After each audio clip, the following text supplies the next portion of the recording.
Hello, it's Dr. Coleman with your monthly story. And in honor of Dr. Seuss Week, I am going to read And to Think That I Saw It on Mulberry Street by Dr. Seuss, one of my favorites. When I leave home to walk to school, Dad always says to me, "Marco, keep your eyelids up and see what you can see." But when I tell him where I've been and what I think I've seen, he looks at me and sternly said, "Your eyesight's much too keen. Stop telling such outlandish tales. Stop turning minnows into whales. Now what can I say when I get home today?"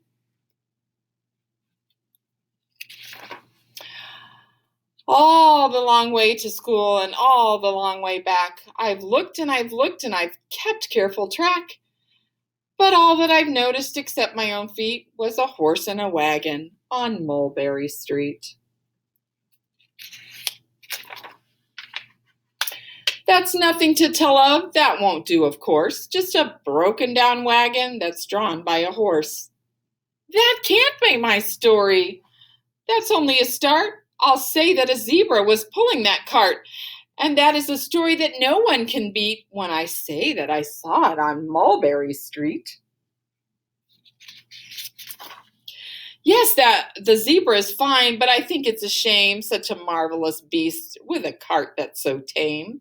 The story would really be better to hear if the driver I saw were a charioteer.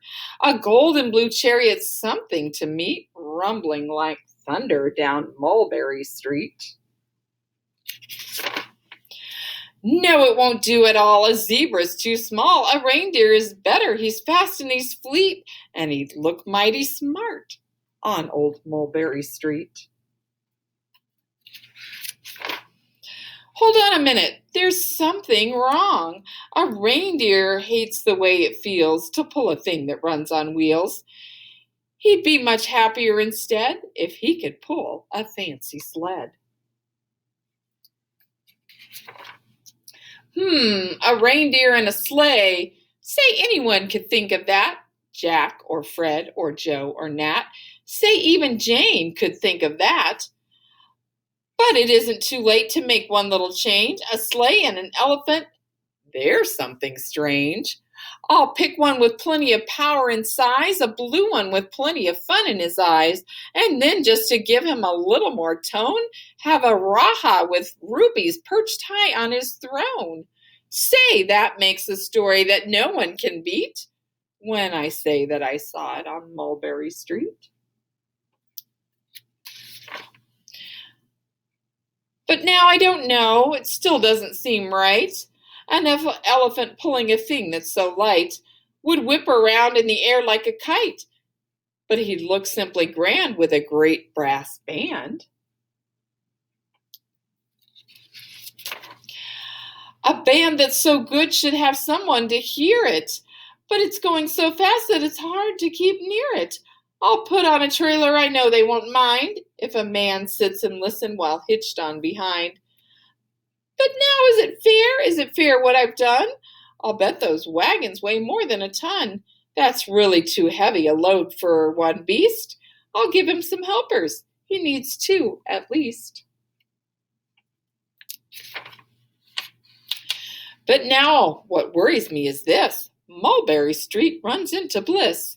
Unless there's something I can fix up, there'll be an awful traffic mix-up. It takes police to do the trick, to guide them through where traffic's thick. It takes police to do the trick. They'll never crash now, they'll race at top speed with Sergeant Mulvaney himself in the lead. And the mayor is there, and he thinks it is grand, and raises his hat as they dash by the stand. The mayor is there, and the aldermen too, all waving big banners of red, white, and blue. And that is a story that no one can beat when I say that I saw it on Mulberry Street. With a roar of its motors, an airplane appears and dumps out confetti while everyone cheers. And that makes a story that's really not bad, but it still could be better. Suppose that I add,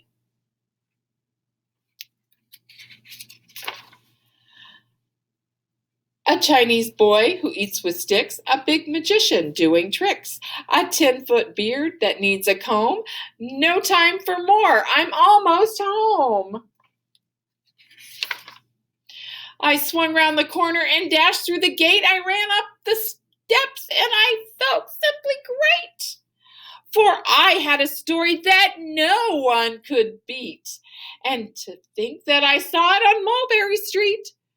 But Dad said quite calmly, just drop your stool and tell me the sights on the way home from school. There was so much to tell, I just couldn't begin. Dad looked at me sharply and pulled at his chin. He frowned at me sternly from there in his seat. Was there nothing to look at? No people to greet? Did nothing excite you or make your heart beat?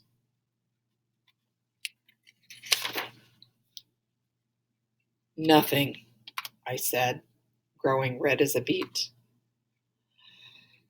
But a plain old horse and a wagon on Mulberry Street.